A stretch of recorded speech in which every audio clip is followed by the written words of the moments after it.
Tidak, Bu. Bu, semua ini kurafat, Bu. Dosa besar. Maka ya boleh-boleh saja. Syirik-syirik dosa besar seperti itu. Seseorang meyakini air tersebut dapat memberi manfaat atau mudarat dengan sendirinya. Kalau dia meyakini obat itu menyembuhkan dirinya dengan sendirinya.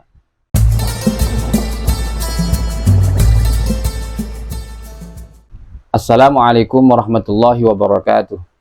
Bismillahirrahmanirrahim. Alhamdulillahirabbil alamin. Wassalatu wassalamu ala sayyidina Muhammadin wa ala alihi wa sahbihi ajma'in. Amma ba'du.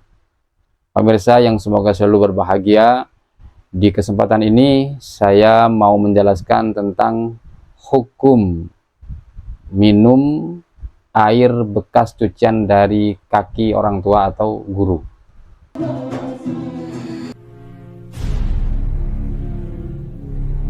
Kaki, minum air kaki semua ni apa ni, Bu? Bid'ah, Bu.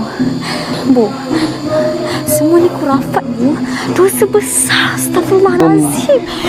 Jadi meminum air bekas cucian kaki, baik dari orang tua atau guru atau bahkan teman, siapapun itu hukumnya boleh. Yang penting airnya itu tidak tercampur dengan najis.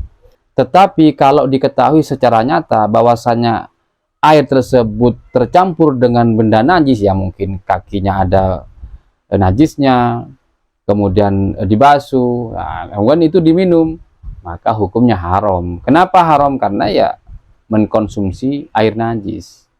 Tetapi kalau air itu memang betul-betul suci, artinya tidak tercampur dengan benda najis, tidak mutanajis, maka ya boleh-boleh saja.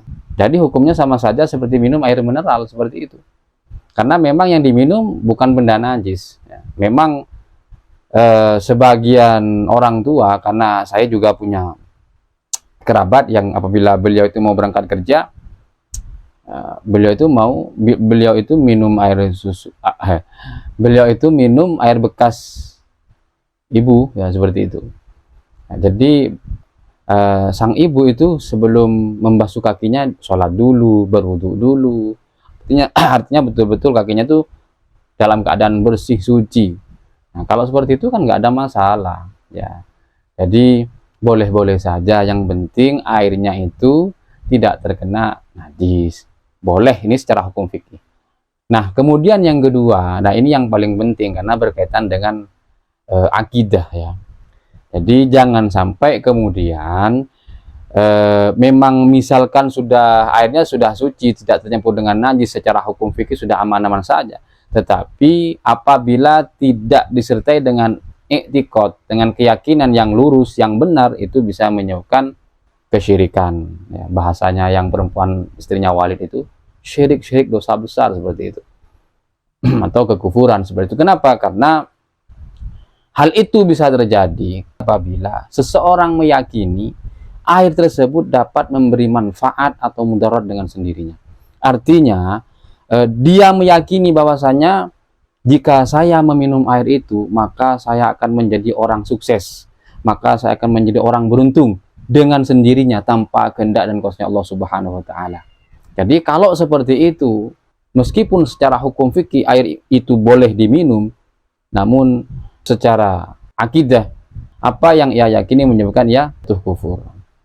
Nah, jadi jangan sampai kemudian kita memiliki keyakinan, orang yang minum air bekas guru atau orang tua itu memiliki keyakinan bahwasannya air itu bisa memberi manfaat kepada dirinya dengan sendirinya.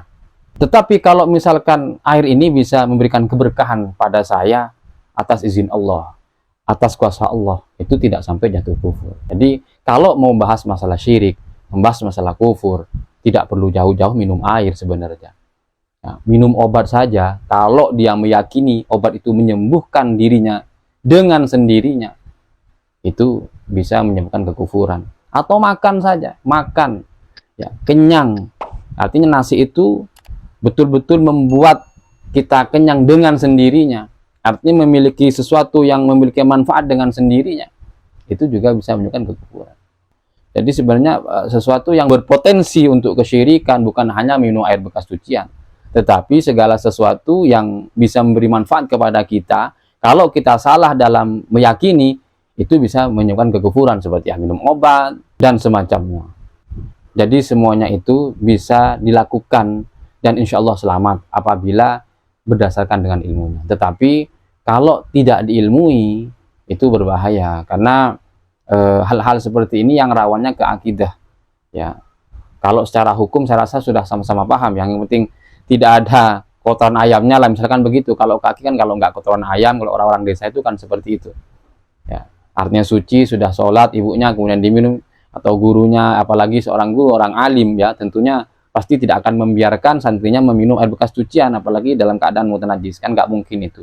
Yang paling penting adalah keyakinan kita yang perlu dijaga. Jangan sampai kemudian apa yang kita lakukan dapat menyebabkan kita jatuh dalam kekufuran. Nah, kalau masalah dalil tabarruk ini kan sebenarnya masuk ke ranah tabarruk ya, tabarrukan ya, keberkahan kepada orang tua, tabarrukan kepada guru. Saya rasa saya tidak perlu menyampaikan dalil-dalilnya karena sudah banyak para kiai, para ustadz yang menyampaikan dalil-dalil masalah tabarruk itu melalui YouTube, TikTok dan lain sebagainya.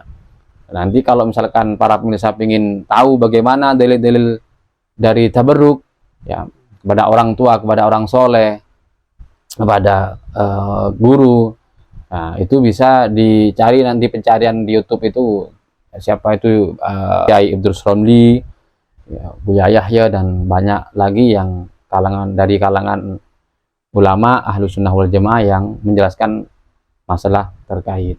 Jadi kalau yang di film Walid itu sang perempuan mengatakan itu syirik, dosa besar, tunggu dulu ya, ada aturan mainnya, tidak langsung kemudian dinyatakan minum itu langsung syirik, tidak ya. Jadi kalau makanya tadi itu kalau mau bahas masalah syirik tidak perlu jauh-jauh ke masalah minum air bekas cucian kaki, minum obat, makan bisa kenyang dan lain sebagainya, itu bisa berpotensi syirik bila akidah kita tidak diilmui atau kita memiliki i'tiqad yang salah seperti itu. Jadi demikian para pemirsa, semoga apa yang saya sampaikan bisa memberi manfaat, kurang lebihnya mohon maaf. Wa akhiran, wassalamualaikum warahmatullahi wabarakatuh.